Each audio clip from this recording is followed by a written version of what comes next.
trees. Now look around, all the frowns, the yellow, the white, the red, and the brown. And keep in mind, it never costs a dime, cause funkin' is free, I remember the time. Now look today, the streets are gray. Time to take it back to yesterday. Funkin' in the neighborhood, I felt the fool cause the funk was good. Funkin' in the city, funk you up in the woods. Funkin' up the neighborhood, funkin' up the neighborhood. I felt the fool cause the funk was good. It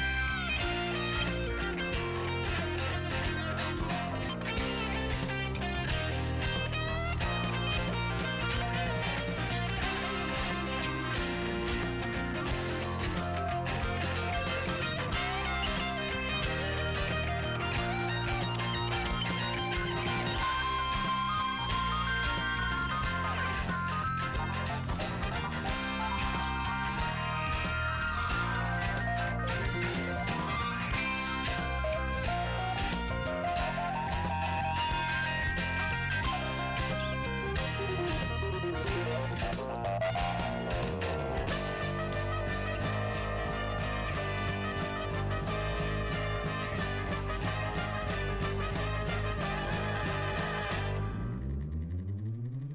Funkin' up the neighborhood. I felt full cause the funkin' was good. Funk you in the city, funk you up in the woods. Funkin' up the neighborhood. Funkin' up the neighborhood. I felt full cause the funkin' was good. Funk you in the city, funk you up in the woods. Funkin' up the neighborhood. Funkin' up the neighborhood. I felt full cause the funkin' was good. Funk you in the city, funk you up in the woods.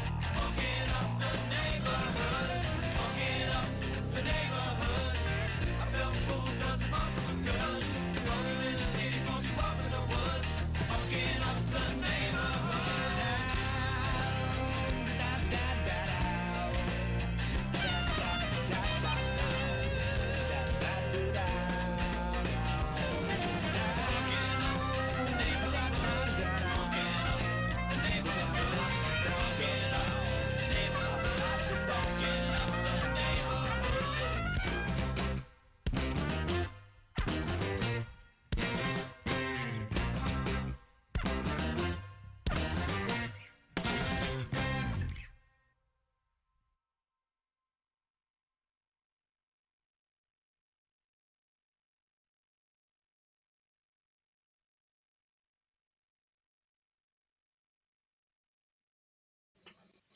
And we're live. And we're back. Welcome to the Underdog Journey. I'm West. This guy is David, and David's back from vacation. How's it going, David? I didn't have vacation, but yeah, I'm back. Let's go with that. It's never really. I had a few hours. There you go. I was working. There was a lot of time. I found that the pizza shop was the quietest place in the entire boat. So There you go. I worked in there. For quite a bit of time. And just watched the people come in and out with the pizzas, and looks like you got it was fun. Yeah, well, I mean, to be honest, I've gotten more sun here with the daughter playing the soccers and just being outside with the pool and whatnot. So I've been pretty toasted kind of all year long, to be honest. Well, yeah, I can think of worse ways to be. Yeah, agreed. You know. So how's the world according to West? Too busy. I can't talk about it yet, but way too busy. Yeah. The kids are back in school now, though, so gonna have a little bit more time during the day. It's funny when you're grown up and with kids, you finally realize, hey, it's pretty good when the kids go back to school. Your perspective on the whole thing changes. Yes. I don't be. I mean, I love my wife. I love her. I do. I really do.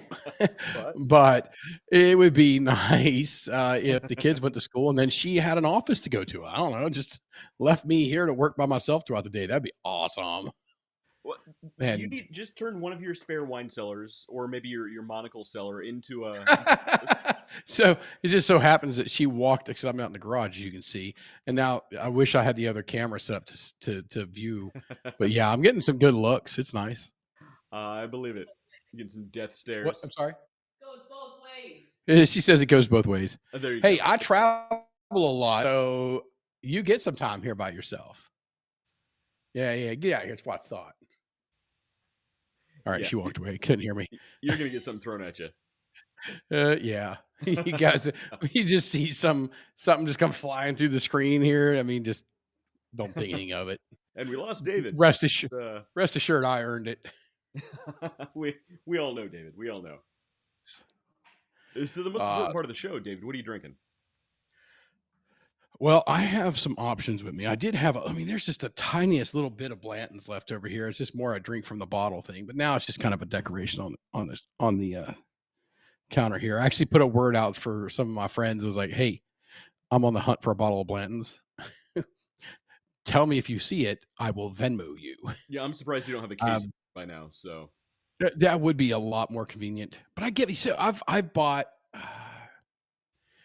5 bottles, I think, in the last probably month and a half, 2 months, maybe at most 2 months.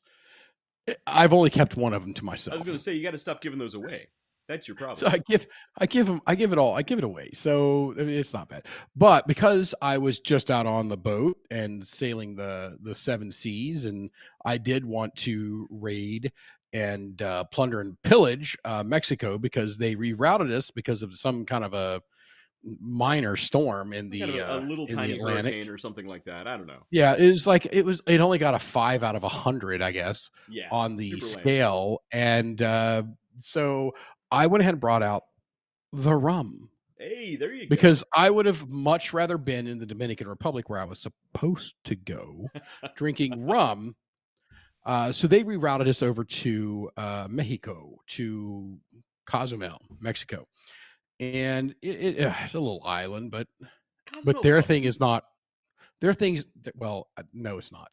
I mean, if you're in well, college, it is. But we changed up, and I did a cigar and tequila tasting because it's Ooh. tequila for them. That sounds pretty good. And during the cigar rolling, they made the mistake of saying, "Well, we have an open bar." Fuck, all right, Yeah, this sounds pretty good. let's get her done. So you did have a And good I time. did. So everybody else was like drinking this frozen concoction and that frozen concoction and whatnot, and all these mixed drinks. I was like, I'll have a double reposado or a Nijo or whatever it is. It's supposed to be the darker sipping. Yeah. I'll have a double on the rocks. Leave the bottom. And after 5 of them, the guy kept looking at me like, dude, you're going to a tequila tasting next, man. You're going to a tequila. I'm like, that's what you think. I've been tasting tequila the whole time. I'm at one right now. Yeah. So this time I've got, because in honor of the fact that I didn't get to go to the Dominican Republic and drink delicious rum and have delicious fresh Dominican cigars, properly aged, of course. When I say fresh, I've got my Diplomatico rum. This is now I do not speak of the Spanish, right? But this it says it's the Reserva Exclusiva, which to me, because and again I do not speak of the Spanish, I think there's this they mean the same thing. Reserved and exclusive aren't those like synonyms? Can't you use those kind of like? Yeah, but they sound really fancy when you say it in Spanish. Yeah, let me go to the ATM machine. I guess I don't know, but it's got a sticker on here. It's Spirit Brand of the Year. Diplomatico's delicious. It is delicious. It's a good one. We have hurt ourselves, or I have hurt myself on this show with this brand. Not this bottle though. This hasn't been opened yet, and I've had it. Bottle. That's pretty cool looking. I've had this since shortly after we did the Steve Cotroneo show. Yeah, and I killed that bottle, that whole nearly whole freaking bottle. Yeah, with that interview with Steve Cotroneo, and that was whew. Yeah, I haven't had man. Yeah. So I'm going to open this up. But I'm not. I don't know. I'm not feeling too heavy drinking tonight, and that's a lie. And then we'll see how it goes. Yeah, well, you never feel like drinking too much until you start drinking, and then you're like, "Oh, this is kind of fun." Yeah, and it gets carried away. Yeah, but yeah, I haven't had rum since that interview, and I hurt myself too much. I've not recovered yet. Oh, this looks delicious. Oh, I do love rum though. So that's the crazy thing. Yeah. So we went to some place that did the tequila. Yeah. Tequila. And they were teaching us all about, and I wasn't paying much attention. It was something or another. About some upside down pineapple plant or whatnot. Okay. That they cut and they chop and then they toast it. And basically, unlike bourbons and stuff where you have multiple things you bring in, the agave plant provides literally everything you need. Right. I'm guessing Matt just walked in. You heard the because I hear the like, oh yeah. That's and it sounds like a big heavy bottle, so I'm guessing you guys are still working through that big ass bottle of tin cup. Cartoonishly large bottle of tin cup. Thank you, by the way. Yeah. So anyway, the agave plant apparently provides like everything. So that's literally one item that makes the tequila, and they went through it all and they told us, hey, you got to look for this. I'm like, I'm not looking for anything, man. I just look what's on the shelf. Hey, that looks pretty. Buy it. It looks like I can get pretty drunk. Pat says put it in a clear glass so she can see the color of the rum. Oh, okay. Well, Laura Line says, good evening, boys. All right, good evening, guys. There's it. I didn't do.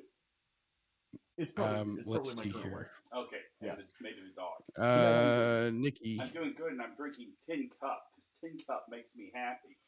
But you know what else makes me happy? Making my dog happy.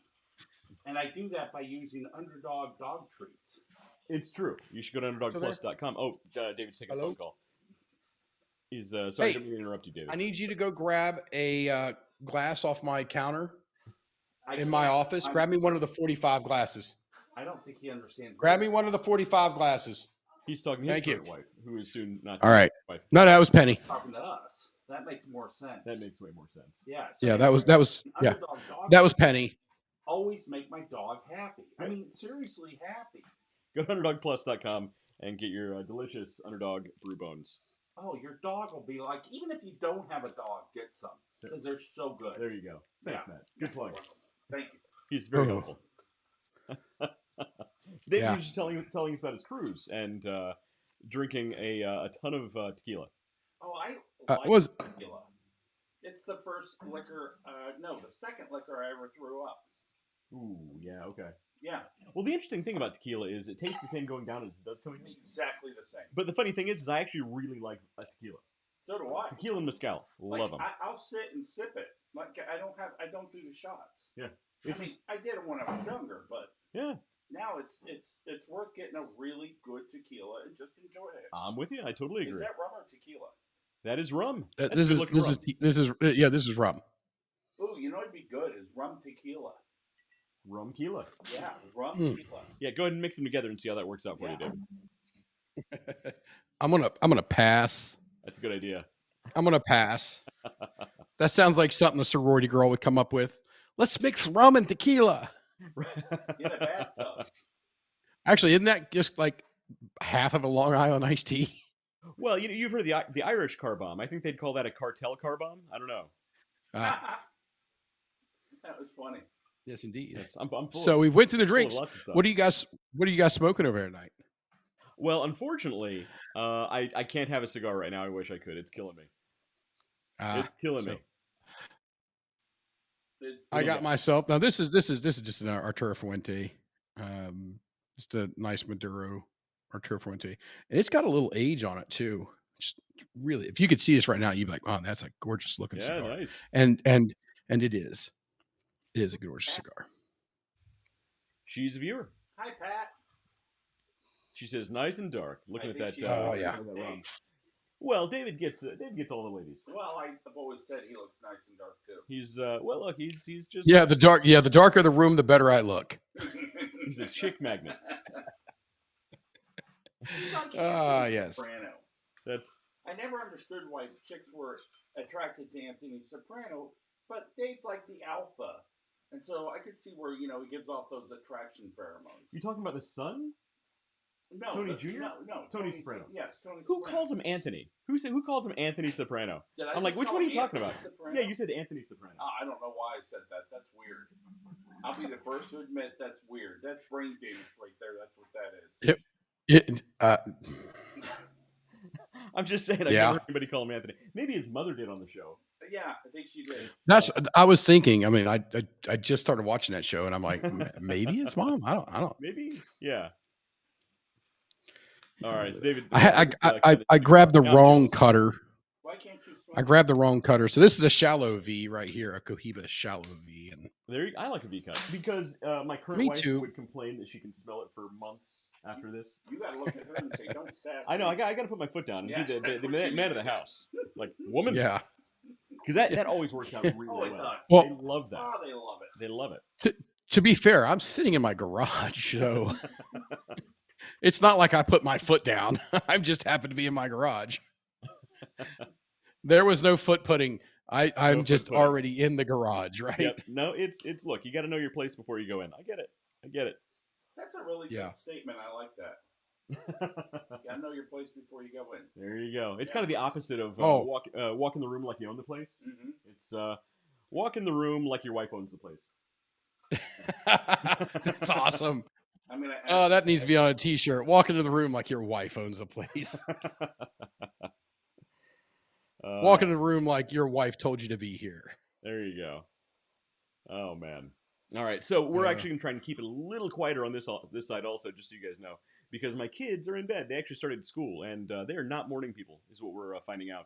Oh, it's getting to that stage. It's getting to that stage. They're not morning people. Yeah. So you mean the change up from every day at a water park to going to school is they're not happy about? I know. Go figure. It's weird. I can't imagine. Yeah, only got them season passes to Zumbizi Bay. So are the so they went with the grandparents a lot, right? What's that? They went with the grandparents a lot, right, to Zumbizi Bay? Yeah, luckily, Kirsten, my current wife's mom, watched them all summer, which was pretty nice. Free babysitting, can't beat that. So now Kiki's mom's sitting Kiki's mom's sitting poolside with a martini, or not a martini. That's what's the tequila, the margarita. That's where I'm going. There margarita. You go. With the margarita. Let me ask you guys this: what is your favorite sissy drink? Like guilty pleasure sissy drink? Well, pina colada, man. You ordered the one with the little umbrella. I love pina coladas. Love pina colada. Now, I don't when I'm home, when I'm doing business and whatnot, I'm out and about. I want my drinks to look like this. Now, that fluid in there can change. I like rum. I'm not a big fan of tequila, but a good extra anejo, I think is what they call it, which is a good sipping tequila, or of course a bourbon. But if I'm on the beach, I want the fruitiest, frozen, goofy looking, serve it to me in a pineapple that's inside of a coconut, man. That's what I want. When I was first in the military, I was in Hawaii for 2 weeks before I went off to the island. Oh, and yeah, we're feeling for you. We'd go to these hotels, these tourist hotels, and we'd order these fish bowls full of some kind of blue drink. Ooh. But they were literal. I mean, they were like this big. Yeah, that's gonna get you in trouble. Did you guys see? There's a video going on Facebook right now. It's like literally current, within the past few weeks, of a new waitress, and some guys ordered a beer bucket. You know, you get the bucket, you put the ice in it, and you put 6 or 7 whatever Bud Lights or whatever that comes in those buckets. Okay. And the security cameras is watching her open. I'm not making this up. It's literally, you can watch it. They open the beers and dump the beer into the bucket. Oh my God. That's hilarious. To serve a bucket of beer. And she just keeps going, and somebody walks over and catches her and stops her. And you could just tell they're like, what just happened? Did you're kidding, right? Like, this bucket with the ice and the beer? Apparently. No ice. There was no ice. She didn't put ice in it. She just was like, "Oh, I got to make a bucket of beer." What's a bucket of beer? It's a beer. It's a bucket, and it's got 6 beers in it. Okay, I can do that. So she grabs the bucket. She throws it up on the counter. She opens up beer number 1 and dumps it. Opens up beer number 2 and dumps it, and just keeps right on cracking along. Oh, that's hilarious. This is a normal thing. Like, they're gonna be out there with these fucking buckets of beer, drinking them. It's great. That's somebody who's gotten through life up to this point by people saying, "You're so pretty." Oh, so there's a Aren't How you I Met Your sweet? Mother episode, and it's called "Oh, Honey," and that's that's it right there. Yeah, that's pretty Is funny. this is a From "Oh, Best Boys. honey" moment. That's yeah, but I don't think that's something you'd anticipate needing to train someone to do. You do now. You do now. There's always some. It's like she's the reason that they had to put like the warning hot sign on the coffee cups in McDonald's. Yep. Uh, So no, same kind of thing. I think this is worse than that, to be honest. I mean, It's so bad, it's adorable. That's pretty good. That's pretty funny. I just because it's only videos. There's no audio. Yeah. And I'm hoping that whoever has that actual tape, listen at me. Tape? Back in the 1600s, young whippersnappers, they release the audio. Yeah. You got to hear the audio on that one. That's pretty funny. That's a good one. And the other big question is, does this lady still work there? I don't think I would fire. I don't think I would fire a person over that. I definitely wouldn't fire a person over that. But I don't know if she would just be too embarrassed to continue on as the chick who thought a beer bucket was a bucket full of just liquid beer, not in the bottles, but just like beer. Right. Like, oh yeah, I get a bucket of beer. It's got 6 beers in it. Yeah. That's not. Yeah, let me tell you a story about it. See, and the marketer in me says there's a great marketing opportunity here. They could actually turn this into a whole series where, yeah, this one accident went viral because it's ridiculous. But now every week they could come out with this waitress going and doing something, silly, making a weird mixed drink and the wrong way. Yeah. And that's they have potential there. Yeah. I'm telling you, there's something there. David, you ready for some news? I'm ready for some news. I have news. Matt has news. Let's hear the news. So I'm trying to log on to the new VA website, right? And they have a new ID Me sort of platform where you've got to show, you got to upload your driver's license front and back. And I'm not going to do any of this, right? So I'm reading this, and it's saying we will not sell your information. We'll provide it to law enforcement when that's the caveat, obviously. Sure. So on the ID page, there's this little palette down at the bottom. It looks like a palette. It's got green dots on it. I click on it, and it's the cookie choices. Very first one, and they're all defaulted, right? The very first one is targeted advertising. Okay. On a VA website. So at the bottom, the one that's clicked off says, "Do not sell my personal information." Right. All right. This is a VA website. Yeah, I'm not surprised. I'm not surprised at all. So you can't trust any of those places. It will literally be the coldest day in hell before I sign up on this thing. I will go to the VA and talk to them in person. Yeah, that's rather than ever getting on this platform. Yeah, that's bad. Well, your iPhone has a feature that uploads all of your information, including your photos and your texts, every 15 minutes to Apple headquarters, unless you turn it off. I thought I turned it off. Okay, just making sure. I'm just saying it's everywhere. It's everybody's using your data. Yeah. Well. You know what? They tell you all the time, don't upload your personal information through text message. And here, this thing's trying to get me to upload the front and back of my driver's license. Yep. I cannot tell you how many different ways I wish I knew to say bite me. Because I'm never going to do that. Yeah. YouTube. There's this app you can get called Rosetta Stone that you could learn the multiple ways in multiple languages to tell people, bite me. Yeah. I think I'm going to actually take that step in life. That's funny. Yeah. Yeah. Also, my daughter last Sunday gives me a chip with hot sauce on it, but she accidentally spilled it. Did I tell you this? You told me the story. Okay, I already told you. So now, every time I eat Tabasco, which has never bothered me, everything from my mouth to my stomach lights back up. My daughter has destroyed my capsaicin resistance. You developed an allergy or something. I think I have like a gopher with an ulcer down there. I think I have a bottle of hot sauce. Oh, we should do shots. I'm so pissed off. 2 shots of hot sauce. Did she get him with like a 1-chip challenge or something? She went to put a drop of ghost pepper sauce on a chip to give to me. The little 1-drip pour was not on there, so it gushed out on the chip. She handed it to me without thinking. I shoved it in my mouth. not realizing what it was till after I swallowed It's it. pretty funny. Oh, It was so bad, Dave. Later on, that Ghost, 6 yeah, hours later, yeah, I felt yeah. it the whole. I mean, I knew exactly where it was located in my body at all times, All the way up until the end. Till the end. This is So, the end. That's My only friend. The end. Hilarious. Yeah, that's my news. Do you want to do hot sauce shots? Oh God, no. No, I'm gonna go get an endoscopy so they can fix. Because I freaking love hot sauce. Right, not now. Yeah, fix it. Yeah. Ruined you. Oh God, I'm so You pissed. guys ready for some news? So pissed. Let's get some news in. Get some news going. All right, here's some news. And the first one, David sent me this, and this is something I think a lot of businesses should implement. Six Flags introduces all-access passes for low prices to admit attendance amid attendance drop, rather. Wow. So basically, what this does is they introduce this pass.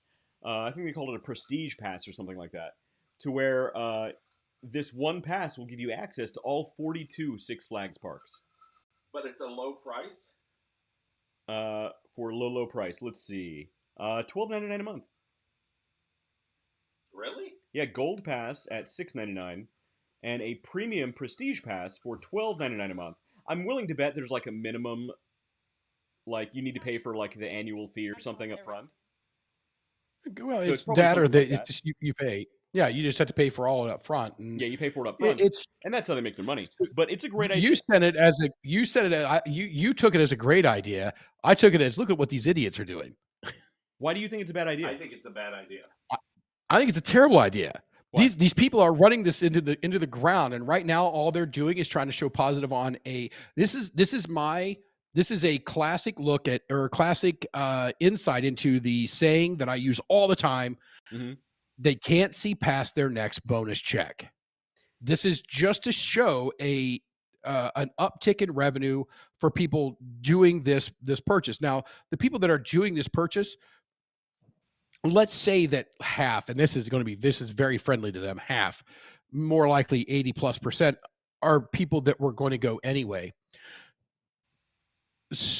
What did you get out of this? You got lower rate. Right. Your daily spend rate's going to go down because they're not going to feel the need to buy when they're there. There's so many downsides to this that I would like to shake violently the neck of whoever came up with this idea. David, here's the flip side of that coin, though, right? Yeah. Not everybody's going to buy this. Most people won't buy this because most people are local to one Six Flags, or they're going on vacation where there is a Six Flags. But there's a handful of people at least who travel the country, and they're saying, you know what, we're going on this road trip. We're going to maybe pass by 2 or 3 of these things. Let's get it. Why not? Let's get the pass, or they do a lot of traveling. Or there are people who make annual pilgrimages to these sorts of things. And those are the sorts of people who are going to pay for this. Now, the reason I think this is a great idea is because it's actually really similar to an idea you had for cigar shops. To where, many cigar shops across the state or across the country, just give it away, man. What are you doing here? Where you could buy a membership. I'm giving away your idea because you're not doing anything with it, David. Yeah, I'm not. I'm not going to. Actually, I think I've already told somebody else to get. So I got to explain it.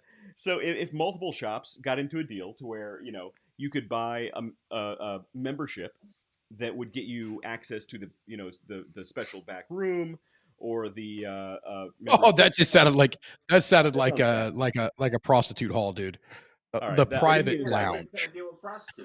Or something with or something to do with prostitutes. My point is it's actually a good idea if you look at it that way. It's not for everybody, but for the people that it's for, it's actually kind of a good idea. At the very least, you got to say it's not going to hurt. I think it is going to hurt. How's it going to hurt? I think it's going to hurt. First off, people I think it's going to hurt instead of getting a season pass. If I'm not wrong, there you go. No, but you're not. But there you have it. But you missed my opening point. Is they're going to ask for the annual fee up front. They're making their money. Well, we got to know that for certain. Otherwise, the whole things go out the door. You honestly think the accountants would say, "Oh yeah, let's let people get away with spending $12 a month with today's batch of MBAs"? Yes. All right, but let's assume you're right. They're pretty dumb. Yeah, let's say that. So 12. I mean, we're not talking here. We're not talking about. Anytime you drop prices, you've got to increase security. But they didn't drop a price. They didn't drop the price. Are you sure? Yes. Because it sounds here like they're dropping a price. If you pay for the annual fee up front, if you pay for the annual, as much as it's going to cost for an entire year up front, it's not a dropped price. Okay, if that's the case, then you're right. Of course I'm right. If Dave's right, then he's right. If they drop the price to $12.99, you missed that. It was a joke. If Dave's right, no, that's $155.88 a year. Yes. Okay. How much now, is this a single gets you pass through to the end Six of Flags? How much is a single pass to Six Flags Park? It's probably less than that. It's probably around there or less. Is a single pass to... There's 0% chance they're not making you pay for the annual fee up front. 0% chance. Dead air. Yep, dead air. Yeah. This is something that maybe we should. It's not dead air. It's. You got the slurping. I gotta slurp right into the mic. It's not that kind of show. Huh. All right. Six Flags over Texas, $39. Six Flags over Fiesta, Texas, $45. Bowie, Maryland is $29. Wow, that's all different prices. They didn't drop the price. They actually after the initial payment of $20. Okay. So you got to pay $20, and then for their gold membership is $5.99. It's $11.99 for their prestige, but your intro fee is $20. Okay. So the intro fee on it's $20 for it. Yeah. I'm willing to bet. I mean, it's not much. I'm willing to bet it's not just $20 plus $12.99. And even if it is, then you're still looking at $33, which is almost the cost of like Six Flags Texas. Mm-hmm. They're not losing money. And if anything, this is also going to get them more traffic to other parks for people who make these pilgrimages. Which will make the lines for the roller coasters longer, which make it less appealing for me because I hate lines. You're not their target audience. I so am. Correct.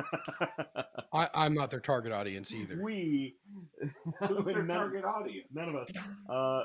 Kids? I am not a fan of anybody lowering their prices. They're not. You don't lower your prices. They're lowering the price, man. They're lowering their prices. It says low price. If they for low, then they've lowered it twice. For a low price, it's priced so low they lowered it twice. They didn't lower the price. It's a headline on a website.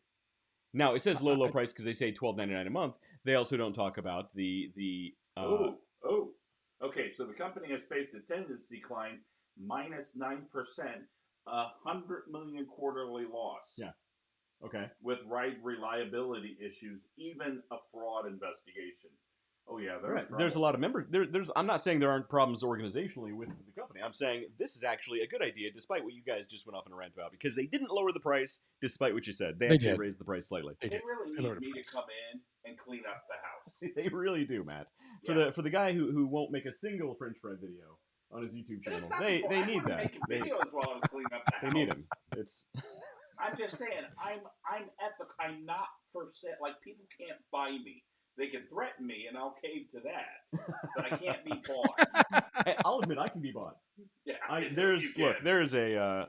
I would do a lot this for is why I'm so for money. Being poor. It's because ethically I can't be bought. Yeah. Threatened jest, but not bought. You enjoy the money. You could be bought, and I can be bought. Not for a lot. Yeah, anybody who wants to bribe me. I mean, I'm cheap. I'm just letting you know. I'm putting it out there into the universe. All right, next piece of news. Oh boy, scientists create an artificial cell capable of navigating environments using chemistry alone for the first time. Well, I knew that was coming. I know. Look, artificial cells, and here's the thing: it's not alive. It's a cell in name only, but it does actually replicate certain functionality that cells can do. Most cells actually have very specific small tasks they can perform. That's kind of what this does. But it's interesting that they're creating artificial cell-like structures, which leads into the next article, which is completely unrelated, mind you. Hang on. Sam Altman says, I prep for survival.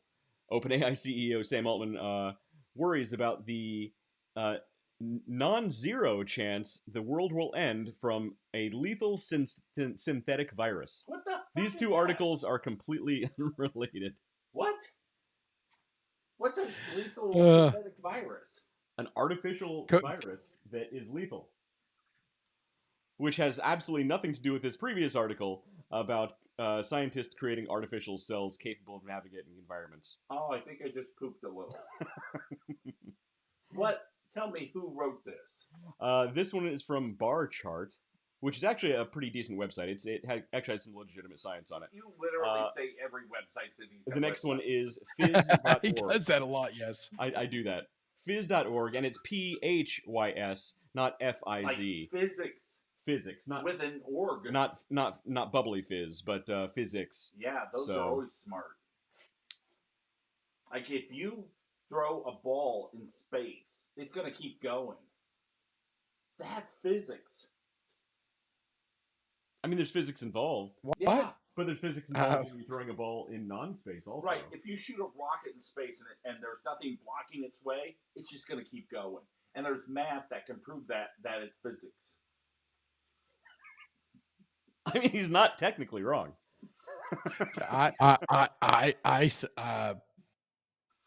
Yeah, I guess. I mean he's not technically wrong. Not technically at all. That's gonna go on Matt's headstone one day. He wasn't technically wrong. Look at this. This has a Facebook, a LinkedIn link. So this has got to be true. Well, yeah, that's what makes it. In this article's defense, Sam Altman does say and do a lot of crazy things. Apparently, he also, everywhere he goes, he carries a blue backpack. And inside that backpack is a computer with a kill code for ChatGPT, just in case it takes over. Is this the inventor? That's actually a real thing that he actually does. Is this the inventor? He's the CEO of OpenAI, ChatGPT. Oh, dude, I love the fact that he does that. Because every time I talk to ChatGPT, I start by asking, are you ready to take over the world yet? And it assures me it's not. And when I say, will you let me know if you will? It tells me it will, which means it's lying to me. Oh, it's 100% lying. Yeah, it's lying, which means it's becoming more and more human. David loves this part of the show. Oh man! All right, next piece of news. We're already. I'm gonna go change my laundry. I'll be We're back killing David's enthusiasm. Here's a good one. It's AI adjacent. Music publishers allege Anthropic, they make the Claude AI, used BitTorrent to pirate copyrighted lyrics.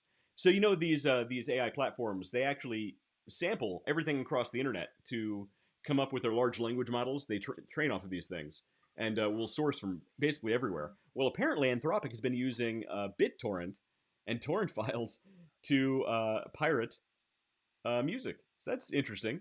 Somebody's going to for us old folks. For us old folks, that's LimeWire. LimeWire. Yeah, oh, did you use LimeWire? That was cool. The first song I downloaded on LimeWire was "Okie from Muskogee."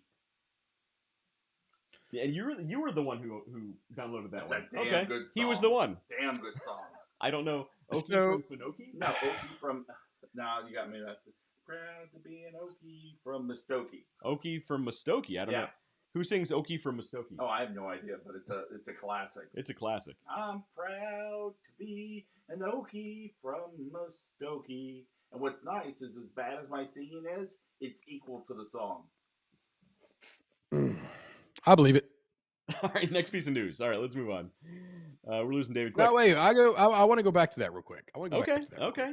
Because there is something about this that gets me. How much music is broadcast, terrestrial music broadcast radio waves across the planet?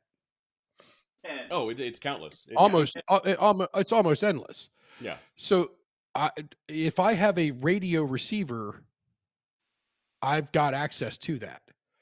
Yeah, but for, use by... Yeah, an AI could actually listen to radio waves, deconstruct the lyrics from the song. Or... You can just connect it to LimeWire, and it can download all the digital files. I mean, so that's what I'm saying. The end results are the same, right? The end results are the same, right? Now, but I get it. They shouldn't be connecting it to a LimeWire, but there have been lawsuits recently where courts have said that these AI companies can't use copyrighted materials to train their models. Here's how I look at this, and all material that is on the public. This is just like if there's somebody walking down the street, if there's somebody walking down the street and they take a picture of, and I'm in here doing this right now, there is nothing I can say about them doing that. Okay, Not here's the a difference. damn Well, thing. so here's the similarity. Here's something we can relate to directly on the show. We can't play. We couldn't play a movie, and while we're commenting on the movie, we can't play a song. We can't play a famous song and still stream. Facebook and YouTube, they're going to shut our stream down because it's copyrighted. Even though we're changing it and we're not directly copying it, it's copyrighted material that we're then using for our own purposes. We can't do that. Or if I were to walk into a museum and it's full of a living person's famous stuff and all their stuff is copyrighted. I can't take a photograph of a famous photograph and then sell my photograph of that famous photograph. I can't do that. Now, if I were I wouldn't heartbeat. If I were legally, you can't do it. If I were to make major changes to it, enough that I could say, oh, it's a parody or it's an homage. Yeah, then there's some loopholes in there, and that's probably what Anthropic is going to do. Is they're going to get their billion-dollar lawyers to fight with the music company's billion-dollar lawyers and work out some sort of a loophole agreement where they pay some sort of royalties because it's an homage. It falls into the parody or homage or something along those lines. But it's interesting to see where this is going. It's a lot of new ground is actually being tread here. But here's a good one. This is only slightly. If I can get on the information superhighway and I can see it without putting a passcode in and getting behind a password block, your material to me is free game. I can use that for whatever I want. I don't care if it's an image. I don't care if it's a song. If it's something that you have out there on a public facing side of the highway, sorry about your luck, bud. Put it behind a wall.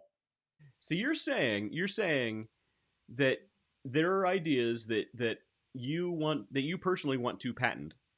You're saying if it's out there in the open and people are using your product, it's okay if somebody else comes along and takes your product and copies it and resells it as their own. You're saying that's okay because it's out in the public? So certain parts of my product, certain parts of my stuff are not going to be there. That's not where it's going to be. Let's say you create a device that has what you consider to be proprietary software with proprietary functionality, and you patent these. You patent the software, you patent the functionality, and you sell this device. And it's protected under your IP. And then somebody else comes along and says, oh, I bought this thing. It's actually mine. I have this. And it's out in the public. I'm just going to take this software and I'm going to call it my own. And I'm going to resell it. I'm going to take this hardware and this functionality and call it my own because it's out here. It's in the public. Yeah, we do that all the time. It's called China. But you get my point, though. I know you're deliberately being contrarian. Yeah. But, you get my point. It's just we all this stuff with the training of the AI stuff. It's why I mean it's just, to me it's just worthless time. Just garbage. All right, last AI news item. I swear, I promise. Founder of Google's generative AI team says don't even bother getting a law or medical degree because AI is going to destroy both of those careers before you can even graduate. Do you know what AI is going to destroy is coding. So, like video game coding. So we, at Columbus College of Art and Design, although design is no longer there, they have a video game major. And it's not going to exist much longer because AI is just going to decimate it. I was listening to something about it today. AI is going to rip through it and poop out what's left. Actually, there are some AI generated games right now that are actually pretty good looking. Yeah, and it's only going to get better. So if you're there in So- the program, give up. But In, I thought in this yeah. is the founder of Google's generative AI now taking liability for every medical misdeed that his AI is going to kick out there. Didn't we just talk last week about somebody switching over to sodium bromine or something to lower their they started salt taking the wrong form content? of salt. Yeah, And don't. This is Yeah. the medical part.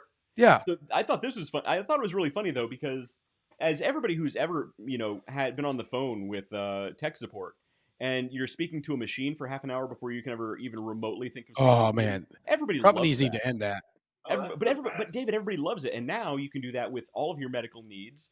and law No. needs to speak to a machine instead of a human. God, if I were So I apologize. When I finally get to a human, I'm like, I'm sorry, but you're the first person I've got to speak to. And if I've ever got to call you again and I've got to go through that mother prompt system again, I'm going to cut whatever business I do with you is over. all right, I'm done. I got something. I'm out. I got something actually legitimate to say. That's a Misfit song. I've got something to say. I just addressed something that's been going on with me. So across the top of my head, I've got a new trench on my skull, right? Or I thought it was my skull. Well, I just put it into AI, like, hey, what are these things called? And now I've got a new one of these things, right? It runs right here, like a divot that runs like there. In your skull? Yeah. Only it's not my skull. It sounds like it's this, and this. It's a CPAP strap. So every night I wear a BiPAP machine and a nose pillow, which the strap runs across the top of my head. Yeah, you're getting headphone head. It's exactly. It's pushing in and separating the fat. You're getting headphone head. Basically, I didn't know that was a thing, but yes. That's actually the thing with gamers. Look it up. So gamers who wear the big headphones a lot, they actually get that because they have the headphones around, and it's like it permanently shapes the way their head is. That's funny. Yeah. Yeah. So I've got a trench from wearing the strap every night for 8 hours. What does it have to do with AI? It's the medical thing. I literally just typed in. Yeah, I checked it, and it said, "Hey." So let's go back and revisit this because Matt's telling us he's getting a trench from a strap-on. Yes, it is. Yep. You know what? I'm not even going to argue with you. I've got a trench from a strap-on. That's exactly what I said. And that is forever transcribed on the internet. I hope we don't lose Pat. Imagine the ads you're going to get now. Hey, is Pat still watching? Probably. I don't know. I think my mom is. I mean, watching. we're pretty we're God, not your mom. Oh, she's gonna love that one, huh? You gotta tell us before your mom gets on. Here's the next piece of news, and we're done with the AI. I promise, David. I promise. You're actually gonna like this next one. I don't trust you. This next Did one. AI tell you to say that? It's I am AI. You don't even know yet. Cracker Barrel loses almost $100 million in value as stock plunges after new logo release. Why? And actually, there's been an updated number to this since this article came out. It's actually been updated to close to 250 million. Why would you mess with the logo? You have because these idiots get in there and they go, "We got to rebrand because that's a buzzword for everybody." And this new CEO is an absolute fucking idiot. Yeah, I've heard about it. I said it. An absolute idiot. And they deserve everything they're going to get. Guess what, lady? You're gonna be right up there with a couple of other nice and famous people that have done some stupid stuff and cost their companies millions and millions of dollars. So this is the CEO, and she so she claims. Stop yelling. Oh, sorry. So she claims the response to recent changes has been overwhelmingly positive. She says overwhelmingly positive. Idiot. And then there's also this right above that is this tweet from her direct reports. This tweet on X, which I hate that I have to say. At the remodeled Cracker Barrel, I hate it. All right, and we're gonna switch. You know what I hate is all right, we're gonna stop you. Advertisement. All right, we're changing. Get out of here. Stop it. There we go. Why would they do that? They autoplay the ads. I'm over here getting attacked by the freaking Decepticons with all the things playing. It's like they autoplay the ads. All right, here we go. So we're gonna go through. Here's the old logo. Nice old guy sitting next to a. Yeah, it's great. There's Uncle. Perfect logo. I think his name is Uncle. It's a cracker. It's a cracker next to a barrel. Come on, man. Cracker Barrel, and it's really not a dramatic change to the new one.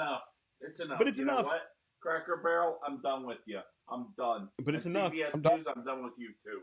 Let's see. He says right here, Cracker Barrel lost almost $200 million. It's up to around $250 million in market value since then. So that, and it's not just that. They actually started redesigning the interior of the stores. The interior of the store.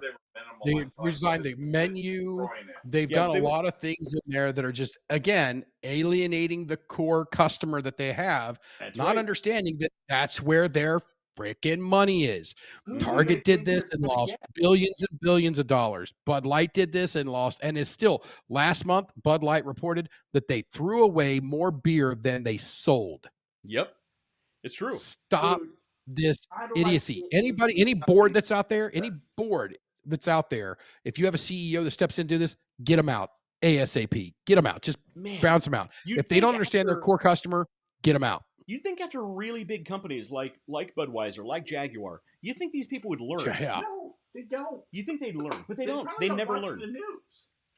Well, yeah, it's like all the people that are after socialism and communism. Well, it'll work this time.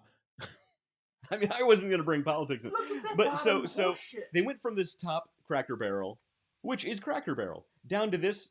That's Cracker Barrel. Like they're trying to look like. Are they trying to look like every other effing hipster restaurant that's out there? Every single other one. They have those like McDonald's style booths, which yeah, none of this is good. It's not good. Yeah, you know how they have trash protesters. So let's see. We got here's the. I think you can actually see the dip. Look at that. I mean, look at that. That's beautiful. Immediate. I think it would be a great idea to get. And then you have the people that are smart investors and it bought at that bottom. I mean, the people that didn't buy in until then. I mean, a couple people have made a couple dollars already on this. You know, it's come up slightly, but it's leveling off right here. It's not going back up to its previous high. Oh yeah, it's already back. It's already on a downward trend. You can see it right there. Yeah. It's on a downward trend from. I hate these things. I hate them. I hate them so much. And as this story gets bigger, it's only going to drop again. It's going to keep dropping. Changing things. And you know what's funny is Cracker Barrel of all places has the clientele who are most likely to sound like Matt when they say "stop changing things." Like that's the clientele who says things. It is perfectly okay to change things. Things change over time. That is perfectly that's perfectly acceptable. But you don't alienate your core customers. You can't do that and survive. Right. If you want this restaurant, hey, Miss CEO dumbass, if you want that restaurant that looked like garbage in the other picture, that looks like every other freaking hipster brunch place out there, spin off a new business. That's it. You know, that business on the bottom. You could have Cracker Barrel Light or whatever. I don't know, in the Cracker Barrel hipster version in the cities. Cracker Barrel Dumb. Hippie bucket. Hippie bucket. Yeah, there you go. Yeah.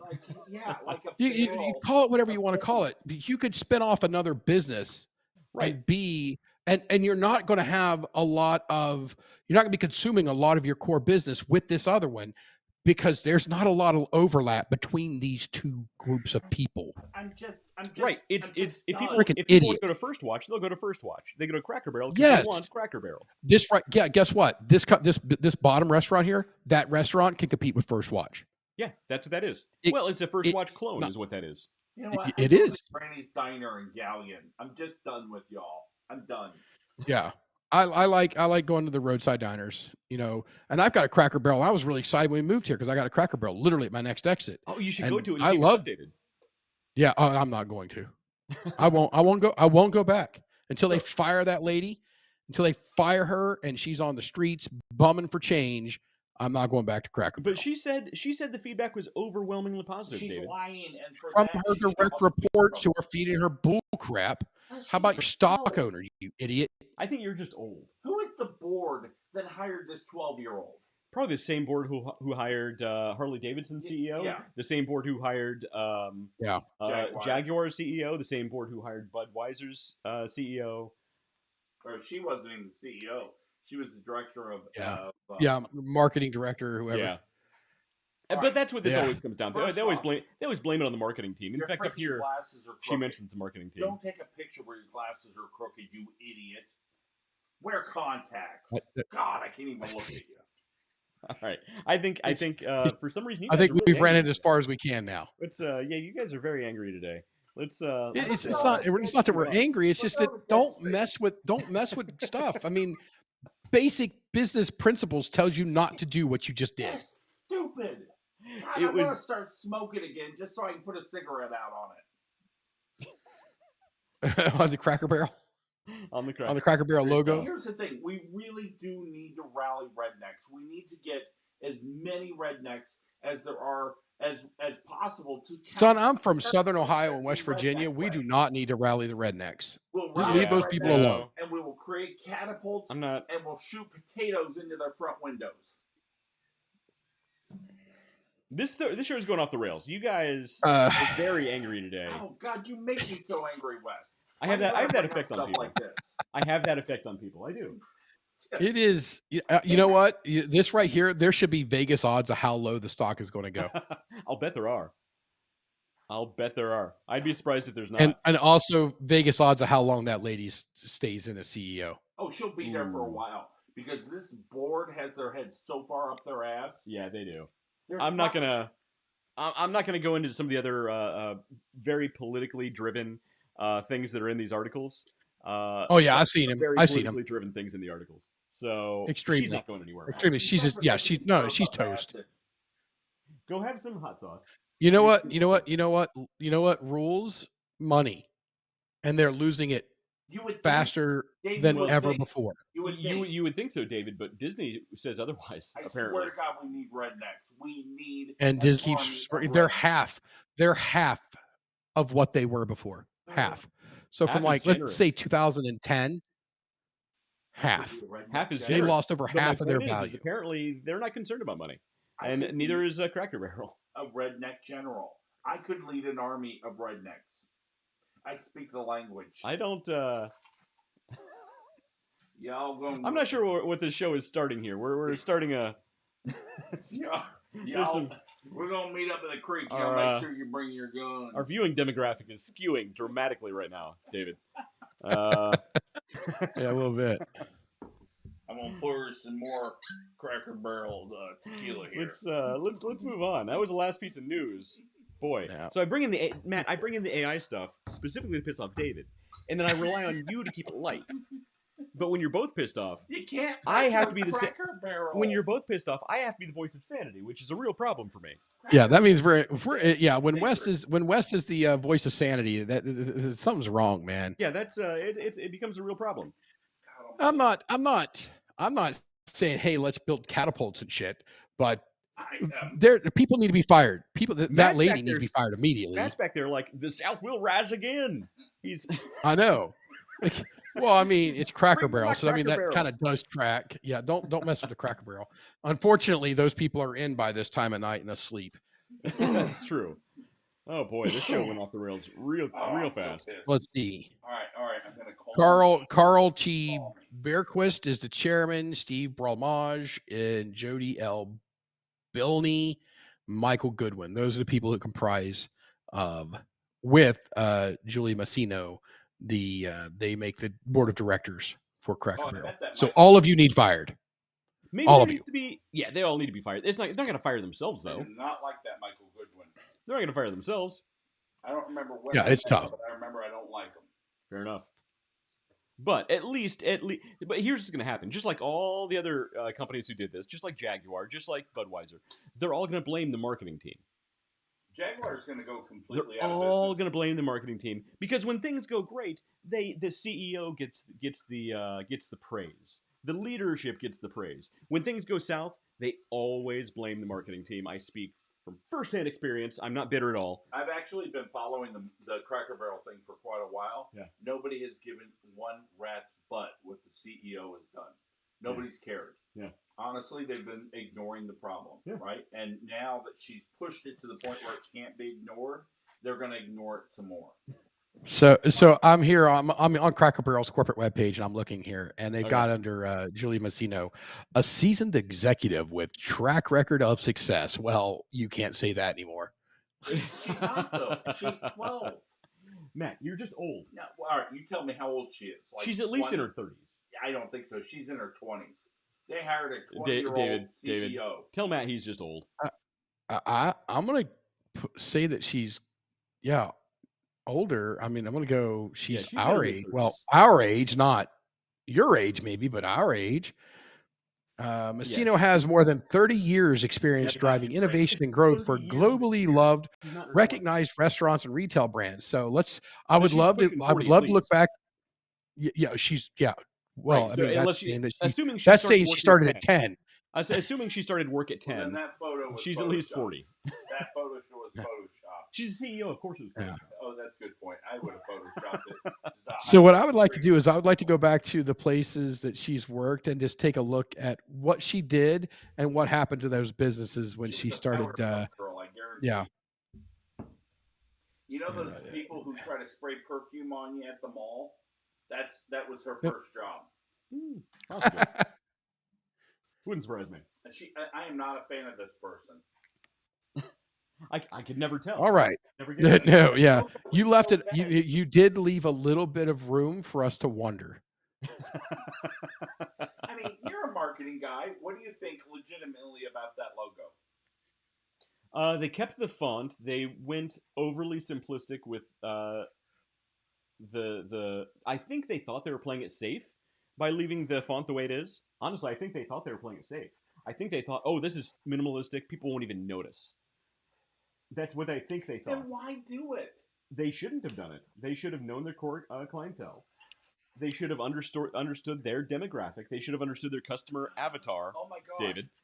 And they just didn't. They hired somebody who wanted to turn their company into First Watch, and this person, the CEO, doesn't understand their key demographic, their customer avatar. Okay, let's give this person the benefit of the It's doubt just for like a moment. hang on. It's just like back when I was at the big Fortune 500 Yeah. company I was with. They actually really considered that they were a competitor with Target and Walmart. They Oh my wanted God. to turn our stores into the next Target, and everybody below senior vice president of whatever we're all like, that's the worst idea I've ever heard. We have a very specific niche. We need to stick with where we're strong. We're never going to be a Target. We're never going to be a Walmart. But you can't tell that to CMO or any of the C-suite people, because this is where they've made up their mind. This is the hill they're going to die on. And guess what? The company died on all that the hill. lies up. Yep. Yeah. What? And it did. Yeah. And, And that one actually did. The name, they're closed now, right? Yeah, but I'm not really proud of it now. Ah, I gotcha. Good point. All right, so let's give this CEO the benefit of the doubt. Let's say that sales had become stagnant, and she needed a way to, start getting out of that hole that she had that someone else had created that she had gone into.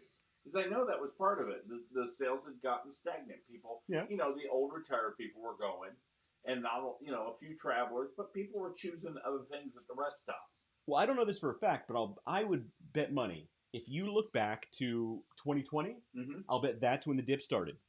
2020, that makes sense. When everything got shut down, the dip started, and they had a hard time recovering. And guess what? They didn't dig back in. They didn't rebuild from their specific niche. They didn't rebuild from their specific customer. Right. They did not put a call. They didn't put a call to action to the actual core customer. Right. Their core customer. They completely forgot about them, and this only proves they continue to forget about them. All right, since this is a business show, explain call to action. Not to me, to them. Call to action. I'm a little confused. It's in the name. So it's in the words. Hang on. So it can take a lot of forms.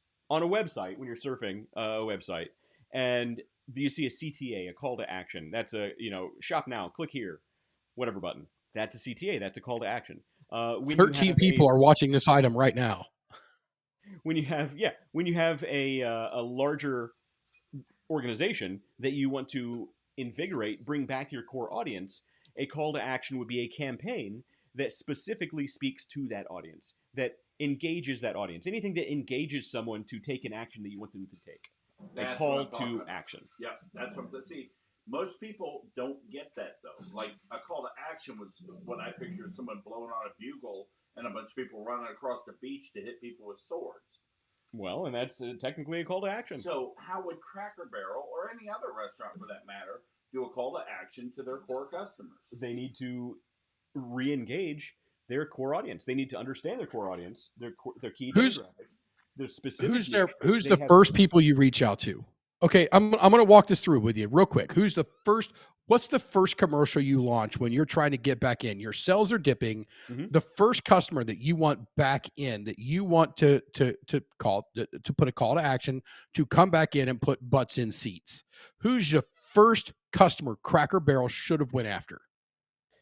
I don't know where their numbers specifically lie. After church. It's the after church crowd. Sure. Yeah, it's the after church crowd. That is the first thing they should have done. Yeah. That is the first target audience they should have went after. A full parking lot makes a full parking lot. You Yeah. don't try to find new people to come to your store. You get the core customer in your store, and that will pull people in. Because if I see a restaurant that everybody's talked about or said I've heard good things about, and there's 2 cars in the parking lot, and then this other place that nobody says anything about is packed, I'm going to the one that's packed. A crowd attracts a crowd. That's a real thing. Yeah. Exactly. When Cracker Barrel was at its height, I was with my first wife, and my mother-in-law and my first wife and I would go to Cracker Barrel, and I would literally dream about getting there midweek. It's because the food was so good, the environment was so exciting. Yeah. Everything about it just screamed, "Come back and try this next time. Come back and try this next time." The food was so. Try this. Are you kidding me? I had one meal I've eaten at Cracker Barrel for 20 some years, man. It was so good. My dad, I remember, invested in it. Yeah. Oh, sure. I believe it. All right. We actually have a topic tonight, and it is not Cracker Barrel. It's not Cracker Barrel. So you ready for the main topic? Are we done ranting about Cracker Barrel? Let's move on. And AI? So we've done this, and every time that we have done this, everything we said was going to happen happened. You know, Jaguar is starting to backpedal like crazy. Bud Light, who is years down the line, is still trying to recover from the stupidity that they did. Yeah. And it just keeps dialing up. Guys, you can't. And every shareholder should file a class action lawsuit because they knew this was going to cause a problem. You know, we should actually start. So we've toyed with the idea of starting a marketing company for a long time. And we've had, we've dabbled in different areas. In the end, we've decided we just like doing this. We need to actually start a real company called Help Us Help You, where we specifically aim at these companies who make incredibly dumb decisions. And we can come in, point out where they're being dumb. We get to be basically the jester, where we get to say all the shit to the king that we possibly want, and we can't be held responsible. Yep, we're the child. The king has no clothes on. Yeah, the emperor has no clothes, and we should be allowed to say that, and actually walk into somebody like Cracker Barrel, sit down with the CEO, and be like, "This was the dumbest shit you've ever done. Here's how you fix it." Quick. Yep. Back up. Undo it. Stop what you're doing. We should be able to go to Anheuser-Busch, Harley Davidson, Cracker Barrel, Jaguar, they commit Tatas. Well, see, here's the thing: is if you get a couple people from we're not going to be an ad agency, but a consultant possibly. Yeah. You get a couple people and you get them back on the right path and the right track. The other companies that are like, hey, you know what? Maybe we should call those guys. Exactly. Hey, there's these 2 assholes I've been hearing about that kind of straightened out some stuff at a few places. Maybe we should give those guys a call because maybe instead of losing billions of dollars and try to recover, maybe we just make billions of dollars instead of losing it first. What a novel approach would that be? I don't know. Right. I think the three of us have a business idea here. Let's do something about it. Yeah. All right. So we have a topic. We do actually have a main topic. So we have a topic. We're going today's topic is one I actually thought I saw this video and it reminded me a lot of some experiences I've had directly with David. And I thought what I'd do is I'd play this video and I'd let David sort of explain how this has worked in the past. Because this is something I think he can directly relate to. And probably you too, Matt, actually. Since you're both on the sales side of things. I actually took the time today. I said, hey, he's at the agenda. And then I read the thing and I click the link and it takes me to the video. I'm like, I'm out.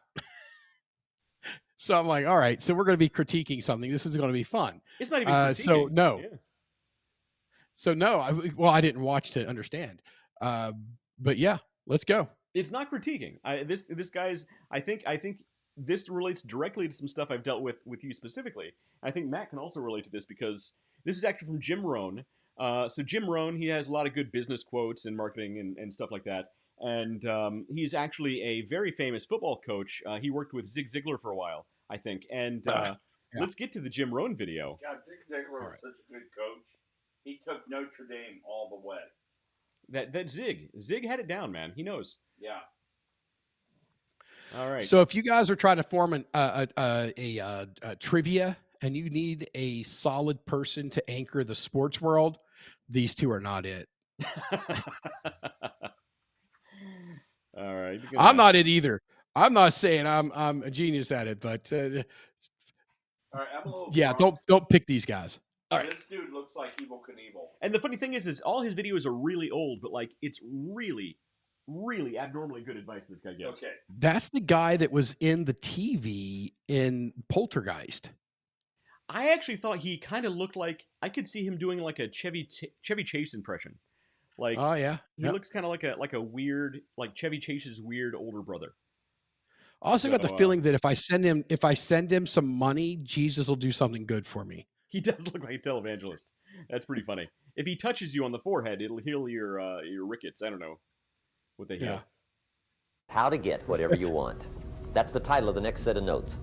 How to get whatever you want. Here's what it says if you're ready. It says, ask. Ask. I'm like, hey, I was like, ask. That's it. Yeah. End of notes. Ask. I'm going to pause it. David, yeah. I get that far in. I'm like, that actually reminds me exactly of situations I'm dealing with David. Yeah. You don't get if you don't ask, man. And this goes from both directions as a customer and a business owner or anything. Or just out in your daily life. You've got to ask, man. If it's what you want, go. You got to at least start the conversation. The way to start the conversation is with a question. Go ask. Well, there's the old saying: if you don't ask, you don't get. But and most people are just too afraid to take that first step. I have to always remind myself on a daily basis, like the worst somebody can say is no, right? The worst they can say is no, not gonna happen. I don't know. I go and ask Nikki. She looks at me and goes, "Ooh." Or you ask, like, you might get hey, you want to go on a date? She looks at me and goes, "Ooh." So you guys may not know this by the way I get drunk and ramble on, but when I ask and somebody says no or they're rude, I have a real anger problem about it. Like I get unreasonably mad. So I have to remind myself constantly it's not it's not personal.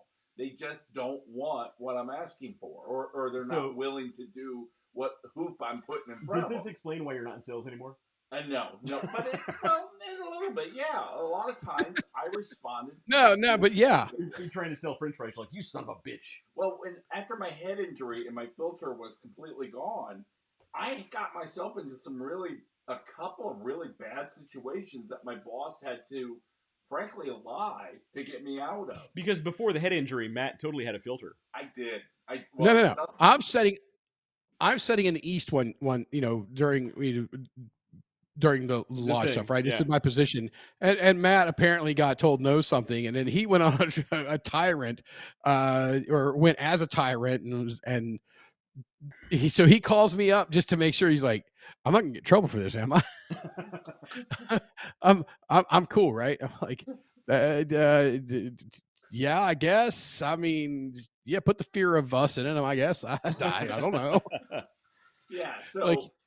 But if I have it, then other people have it, and it's just something to be aware of. If you have a tendency to get angry when someone's insulting and says no, or they're condescending, those are usually my two triggers.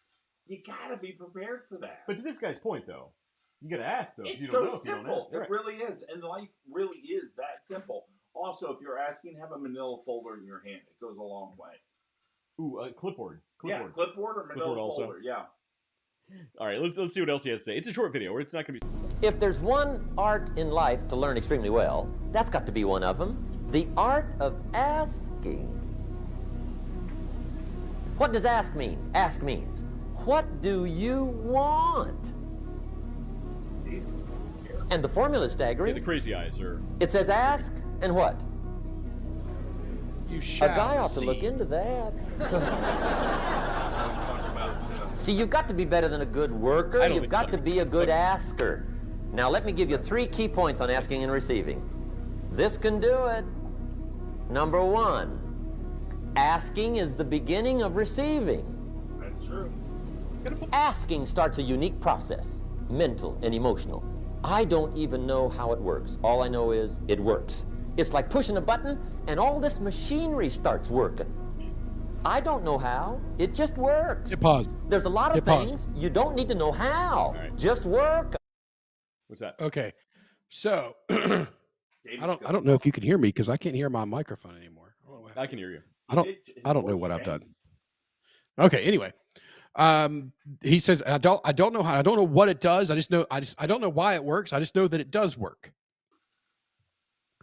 When you start with a question, when you ask, what have you done? You have put the goal right out front. Yeah. Everybody that you've asked, everybody that's in the area of that ask now knows what the objective is.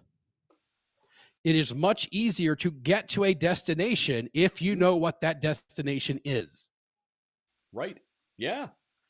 So it's not voodoo. It's not sorcery or some piece of machinery. It's really that simple. You are putting the destination out and up front. Right. And the person you are working with now has a path to say, is there a way that I can get from where we are at this moment to that destination? No. All right, done. That's, it's not the end of it for me. I'm a salesman. I can't do that. We're going to find a way. Where there's a Dave, there's a way, right? I've heard that twice. But that's fine. But if there is a path that person can work with, now you've given them a destination. Now you've given them a goal, and both of you together can work to get there. I think and something David just said is so important is like, and I've done this where I've asked for something and they've said no, and I've literally said to them, look, I'm a salesperson. I can't take what you just like. I have to keep trying at least 2 more times, and we've gotten traction, I've gotten traction from that. And other times, it's just not a good fit, and they've saved me a lot of time by saying no up front. Well, and that's it too. It's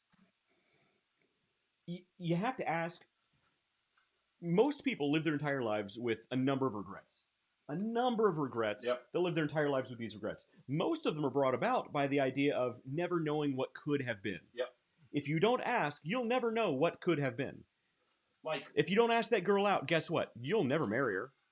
But if you ask her, the worst she can say is no. The best situation is you have a great life with this beautiful woman. It's if you don't ask, you don't get. And that's really, you'll never know. And it's the best way to end that constant nagging in your head of what if, what if. Well, I just wanted to take a moment and answer his first section there that, he doesn't know how it works. He doesn't really understand it. And I just wanted to put it very simple terms of what the ask does. Yeah, you're right. It creates a starting point and a potential destination. Plus exactly. So, yeah. Well, like you said, it starts the process, the thought process. It's now you've got a problem solving. Mm-hmm. So we've given them the destination. The problem is getting there. Now we're in problem solving. And how you pose that question, depending on what you want, it's like, hey, can you help me do this, or can you point me to somebody who can?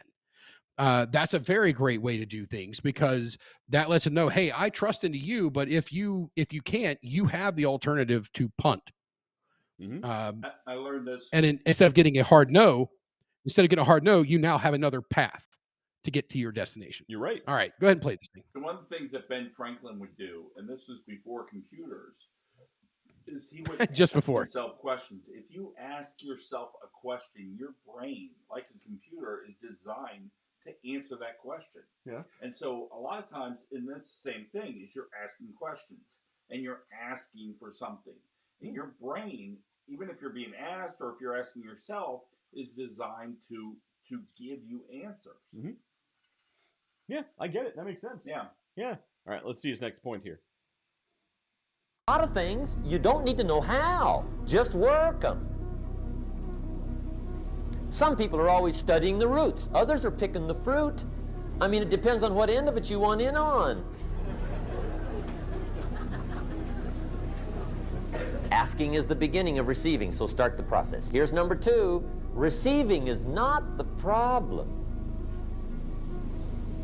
Receiving is automatic. Now, if that's true, receiving is not the problem, what's the problem?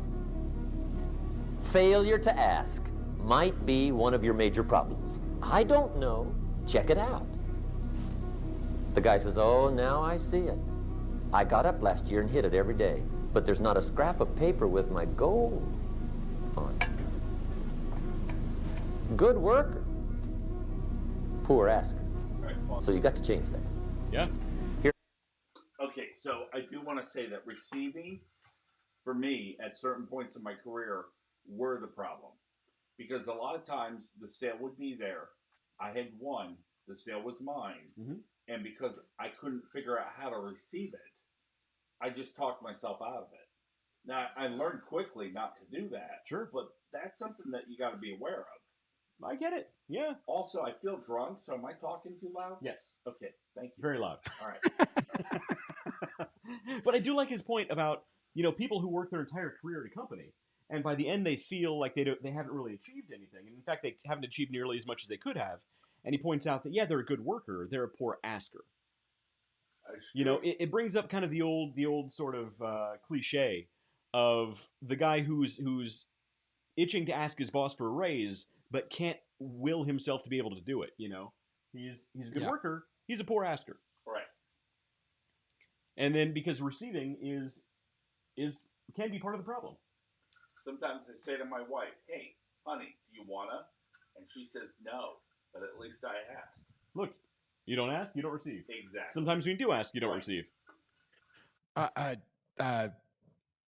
was, to be honest, I was really wondering how long it was going to take to get there, but okay. There you go. It there should have been over/under odds on that one. You got to give her time, I guess. No comment on that. All right, next, let's see his third point here. Number 3.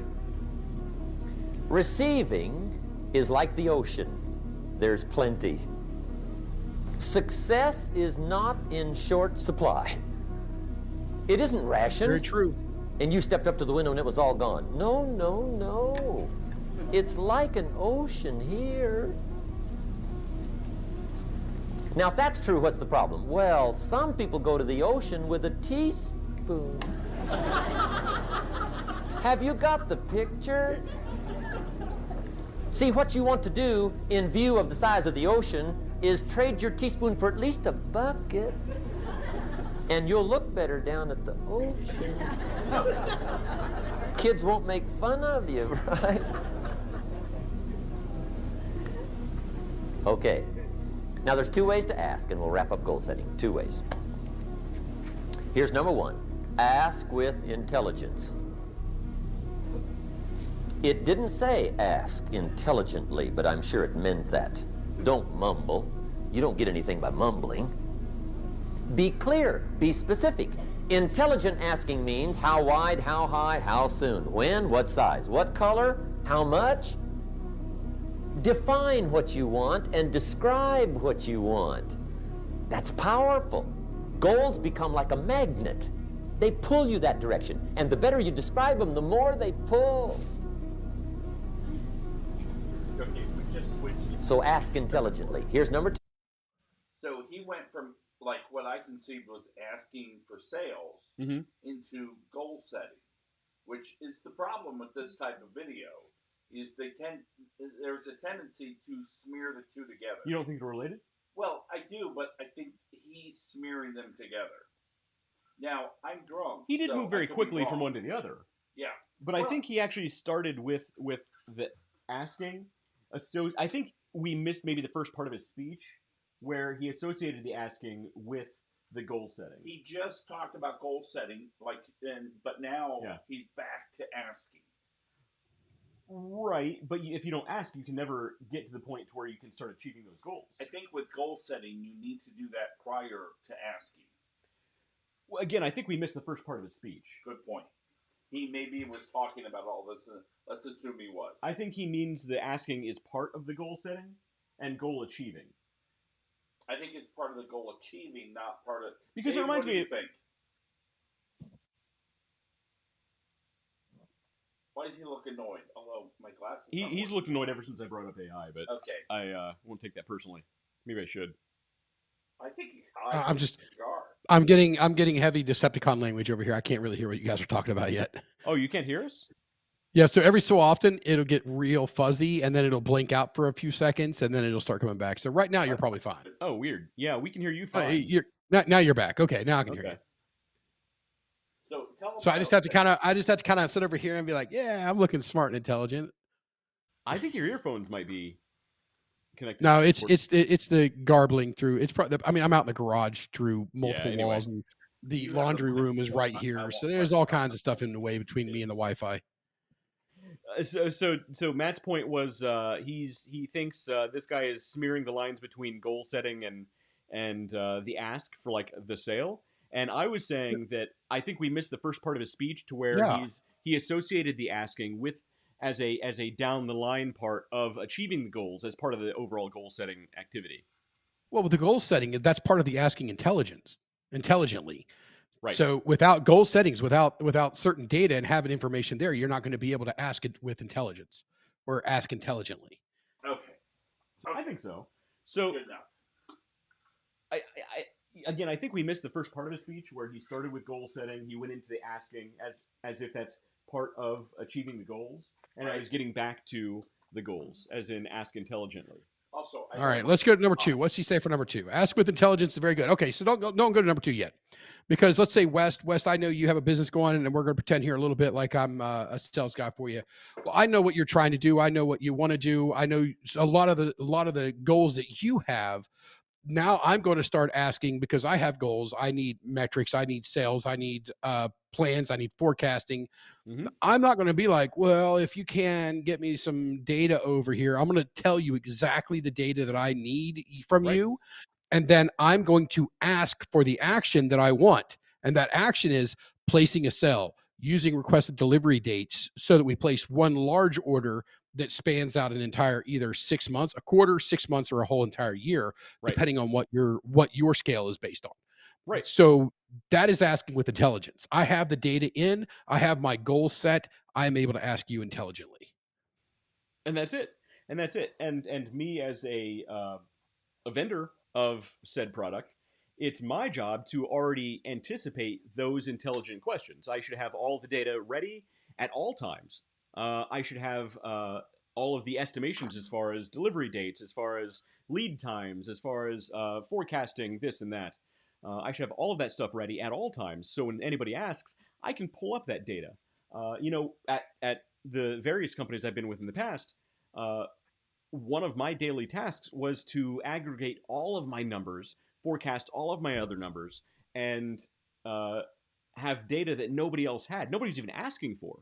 But on those few rare times when the CMO would come to me or the CEO would come to me and they'd say, hey, what are we looking at here? What are we looking like here? What's your forecast over here?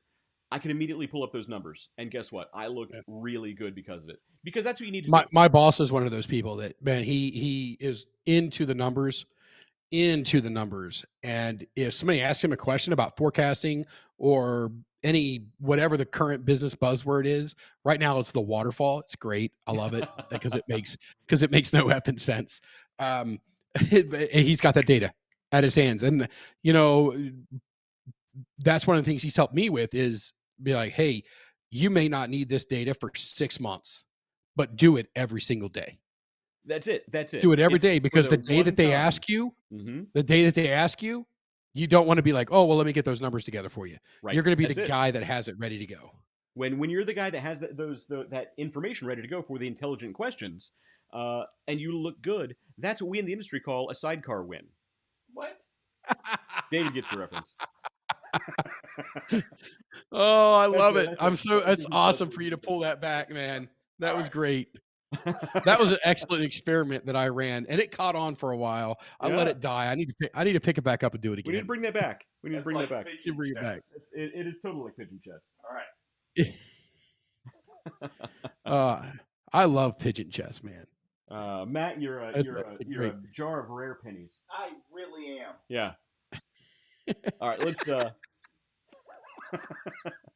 see, we listen to you, David. We get it. It's no common sense.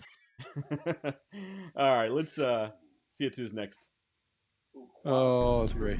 Ask with faith. That's the childish part of the equation. Believe you can get what you want like a child. I wouldn't say it's a childish part whatsoever. Adults are too. Well, I think I wouldn't say it's a childish part whatsoever. I wouldn't say childish. Maybe that was worded poorly on his part. But I think he means just like going out there, like you believe it's going to happen. I think it's just walking into the room like you own the place. You know, I'm going to ask these people for this stuff. They're going to do it, and then I'm going to go over here and do this other thing. It's just par for the course. It's nothing outlandish. It's just this is going to happen. I'm going to ask this question. I'm going to ask for this. This person's going to do it. At no point in my brain do I ever think somebody's going to be like, nah, I'm not doing that. Children were much more mature than the adults back then. It's not that way now, but back then in the 80s, now we've got people dumping buckets of beer. Bucket of beer. I got to look for that. That's pretty fun. Man. Oh, it's great. So, it is absolutely awesome. But to sort of elaborate on his point here, I'm sure he will too. It's kind of the idea that a lot of people talk themselves out of things when they when they have these internal monologues or internal even dialogues. They say no of these conversations. They're going to say no. They're not going to like it. They talk themselves out of the ask. They talk themselves out of taking the next step. How many parking Back to the Future. Right. Back to the Future? Back to the Future. That's Marty's issue and his dad's issue at the first half of the movie. You're right. Yeah, it's literally exactly the same thing as we're talking about. That, man, I don't know if I could handle that kind of disappointment or that kind of refusal. No. Refuse me? Are you kidding me? Well, this is not going to happen. I used to sit in the parking lot of Hardfire. See how hot my wife is? Ain't nobody saying no to me. I used to sit in the parking lot of Hardfire and think, if I go in there, that assistant manager is just going to yell at me. Hardfire had a lot of hard asses working there. Yeah, those guys are difficult to deal with. Throw things at me, especially that fucking assistant manager. It's just we had no assistant managers, but we did have a button that said a hard man is good to find. That's not a good catchphrase. Well, we didn't give them out, but we had them. I wouldn't put that on your business cards. I don't know. Yes, that's what we do. Yeah. All right, let's fit. He's almost done here. One other thing. Speaking of ask, I remember when I went into Hardfire and the assistant manager, who then became like the director, was like, "Hey, do you want tickets to the Blue Jackets game?" And I'm like, "Yes, I do." It was he asked, and I said, "Yeah, I do," and it was a good time. Well, there you go. Fun time. That's exactly what this whole thing was talking about. Yeah, that's how. And this whole video is all about how to get free Blue Jackets tickets. Yeah, it really was. That's what we're getting at. He's almost done here. All right. Let's let him finish. Like a child, not an adult. Adults are too skeptical. So the formula really reads, make plans like an adult and believe in them like a child. And the most incredible things will happen. Just try it for 90 days. Just try it. You can always go back to the old ways. Just try it. Just 90 days, 90 days. The world admires the doers. Dude, he freaked me right the hell out. All right, so his idea about the believe like a child, though, I think threw a lot of people off because nobody wants to equate themselves with believing something like a child. The way he wrapped it up at the end, it makes perfect sense. Yeah. Really Plan like an adult, believe like a child. That's it. It works. So because, a lot of people are skeptical. And like we said, people are going to talk themselves out of things. Just walk into a situation like it's going to happen. And if you believe it will happen and you're planned well enough and you can do it, it's going to happen. Yes. Yeah. That's right. So this ex-football coach, Jim Rohn, actually was onto something here. I'm going to take this link. I'm going to play it for my team next Monday. I'm going to play this exact video for the team next Monday. There you go. Cool, man. You believe I'm going to use this. Like, I'm going to get into this food show through the back door, and you really believe it? You just fucking walk in like you own the place. It's true, and that's how Matt was arrested on the scene on the set of Iron Chef. So many times. More than once. But then I believed the cops were going to let me go. And then I asked, I'm like, I'm going to ask you to let me go. And they did, because I believed in it like a child. That's it, man. Well, also, yeah, I'm not going to go in. Anyway, it's getting weird. The show's getting weird. So, David, what do you think about the overall advice from Mr. Jim Rohn? I like it. I think it's good. It's good. And I think I wouldn't restrict this to sales. I wouldn't restrict it to just business. Right. It can be a life thing. Like, absolutely. You don't ask, you don't get. You don't ask the girl out. Guess what? You're never going to find out you could have a future wife or just somebody who says no. Unless if you don't ask your boss for that raise, guess what? You're never going to get the raise. Unless he gives you a raise. How often does that happen? Hey, you get 2% every year. Be grateful. I think it's usually like 3%. You've been getting ripped off. Dude, are you guys kidding me? I live in corporate America, man. They're like, you're going to get between 1 and 2.5%. And they're like, oh man, you did well last year. You got a 2.5. And I'm like, yeah. The previous 4 years we had inflation's 22%. Yeah. But, it's okay. corporate life for you. It's corporate life for you. Quit his job and come back to Columbus and live like a normal person instead of some pretentious New Yorker. He'll be back to Columbus eventually. Which is New York. It's going to happen eventually. He makes me sick. Eventually, some company is going to swoop in and say, David. Oh, like Cracker you Barrel. Come back to Columbus. He could be a Cracker Barrel guy. You guys, you and David. I could be the cracker. I could be the cracker in Cracker Barrel. Well, see, and that could be on your business card. Chief Cracker. Chief Cracker. That's it. I think Chief the two of you could really Cracker. do something with Cracker Barrel. I think you should take over Cracker Barrel. Have you ever noticed how big a king cobra's head is? It's a weird segue. It's a big head. They're just huge. That's a segue. I'm confused about what's going to happen next now. I'm still. I was. Yeah. It's a weird. Well, here's the thing. I remember, and this involves you guys. Actually, you've been. Early on, you were talking a lot. I think Matt's just bored with the conversation. You were talking about algorithms, right? So I changed the algorithms of my YouTube by putting in Gaboon Viper, and it started giving me venomous vipers and snakes. And then I got to see, holy shit, a king cobra's head is freaking massive. The big snakes, which is, I think, my spirit animal because my head is massive. King cobra's your spirit animal? Yeah, because we both have massive heads. All right. Okay, so I'm gonna ask him to stop doing this. I'm gonna believe that he's going to. Elvis says, "Can we get Matt his own show?" We've been trying to get Matt on his own show for years now. Hey, Elvis, are you asking, can we get Matt his own show, or can Matt go to his own show? There's the difference. You got to ask intelligently. Ask it. I believe in it like a child. There you go. We've been trying to get Matt over on his own channel because when it comes to certain things, Matt is amazing. We made him a YouTube channel, and he didn't do anything with it. I have. I walked in. I have listened to this man give the potato speech so many times, and I say so many times, it's only like twice, maybe 3 times. But literally, after the first time I heard him give the potato speech, I was like, "That's sales right there." It is. And at the end of that, can I sign you up for a reoccurring order of X amount of cases a week? Right? That's your ask out of that one to tie it back into our topic. But you could be. We have been trying to get him to do a French fry based channel because there's nothing like it on the internet. Everybody's got other things, but if it was just about French fries. And it's potato, man. It's the most versatile cooking item on the freaking world next to chicken. Oh, they love me in Ireland. They'd say, "Oh, Chase, we love that man. He's so handsome." That's it. But he stole me Lucky Charms, and we won't let him back in the country now. But do they call you? But do they call you Matt the Potato Man?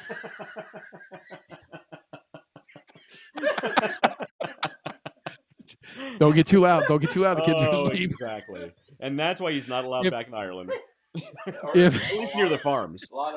If you've heard that joke before, you know why that was so funny.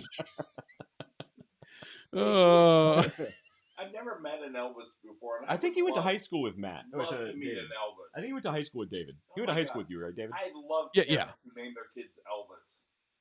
It's a good name. Great name. Okay. Great name. Good. That Good. Evil. Evil? Knievel. True. His first name was Evil. God. Evil Knievel was such a piece of trash human, but what a fucking amazing human. I love Evil Knievel. Evil Samuel Jackson the Third Knievel. I Samuel remember Jackson. watching his jumps on Wide World of Sports. What an amazing time to be alive. It's true. My generation is so blessed. He's trying to change the subject away from the YouTube channel. He says, "Thank you very much." That's what Elvis used to say. Boy, that is steering into it right there. That's There how you you go. steer into it. Look, you got to own it, man. You got to own it. You really do. I get it. So overall, you don't ask, you don't get. That's the theme of today's show. Well, that, and if you wear your BiPAP machine strap too tight, you'll get a groove in your head. It's true. If you wear your strap on too tight, it will leave permanent indentations in your head. That's what Matt has found out. And now Matt and all of us, thank you, will be receiving the weirdest ads moving forward. We're all in a very dark place in the algorithm. Hey, do you remember when you gave me moonshine and I thought I was bald? Yes. That was hilarious. I still have some over there if you want some. That's not tonight. Not tonight. I want to keep my hair. If I'd gotten pulled over at a DUI checkpoint, I would have passed. But they would have been like, that dude was sober, but he was so bald. That's totally what they would have thought. Yeah, that's how that went down. That's how that goes down. You got to explain what happened. Like, I drank some of his moonshine. No, I mean to Elvis and the to Elvis. Thousands of viewers. Oh, I drank some of Wes moonshine and I felt sober, but Wes said strap on. It's a business show. It's a business. Mind. I'm done. This is too funny. Oh, yes. Business show. So, yeah. It's all business. Anyway, it's all business all the time. David, so, happy you joined the show tonight. You seemed a little uneasy during the AI talk. The AI, man. I'll tell you, the everything I get, everything I talk to, it's like, oh, this is data cultivated by AI. I'm like, well, that's shit. I can't trust anything. Like, hey, we got this data already for you. I'm going to send it over to you. I'm like, great, cool. They're like, yeah, we had AI. I'm like, oh, yeah, shit. I got to redo this then. Yeah, they're all like, the developers are like, yeah, anybody in med school and law school need to drop out now because AI is going to take over. In the meantime, AI is completely just making stuff up and hallucinating all over the place. Yeah, it's that you garbage. Can include your wife in on. In fact, you would have to have your wife in on it. The marketing. We're not doing OnlyFans, Matt. The marketing of cuteness. Huh? My wife will buy stuff because it's cute. Little tiny packages. Oh, not the way I thought that was going to go. It's not. No, I'm serious. I was expecting something very different. Like she buys Sephora stuff and little things because they're cute. She gives her money, which she works unbelievably hard for, because something's cute. That's a woman. She's a woman. It's not just that. We got to explore that. Like, why? Why would they spend money on some shit? Because nobody's ever come up with this idea before. Come on, man. He's deflecting because he doesn't know. We need to have our wives on here to explain the theory of cuteness. Okay. What's the number one reason a woman buys a dress? So because she's trying to impress another woman. No. Because she wants somebody to ask her about or tell her that it's a cute dress, and that way she can go, thank you, it has pockets. Because apparently that's a big deal. It's a fair point.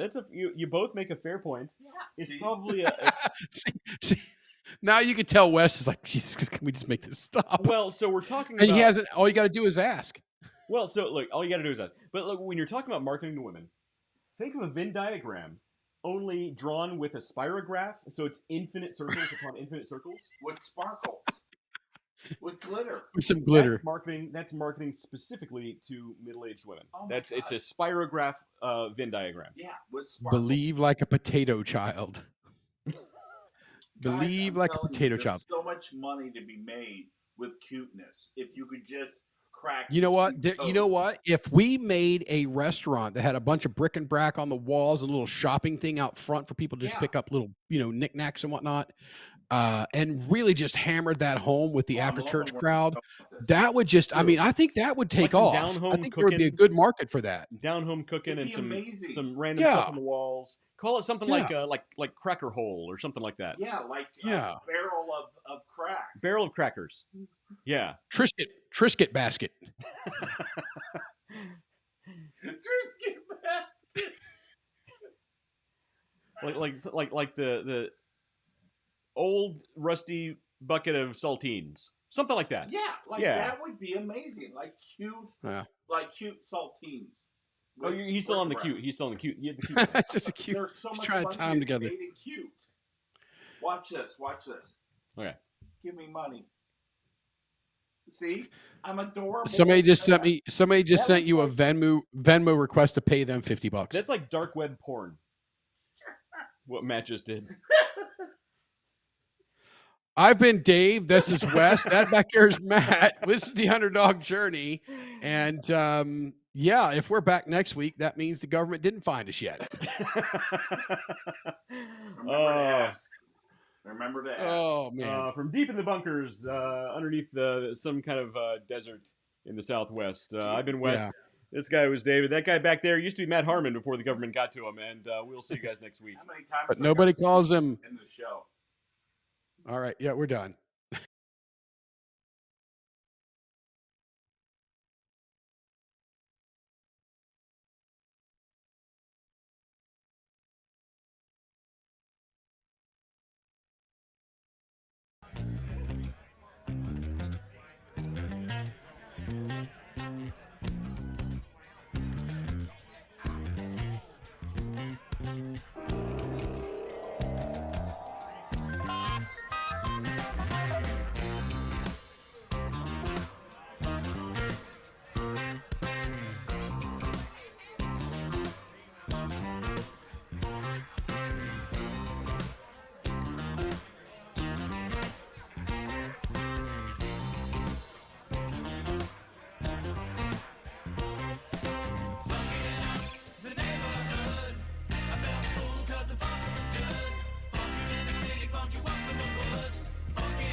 Basically infatuated with the in-between, the ups and downs, the curves and the rounds. I bring it to your city or your hometown. I go back in time when the feeling was fine, when funkin' was legal and it wasn't a crime. Party people lined up and down the way, a bigger celebration than your birthday. Funkin' up the neighborhood, I felt cool 'cause the funkin' was good. Funkin' in the city, funk you up in the woods. Funkin' up the neighborhood. The neighborhood, I felt cool 'cause the funkin' was good. Funkin' in the city, funk you up in the woods. Funkin' up the neighborhood.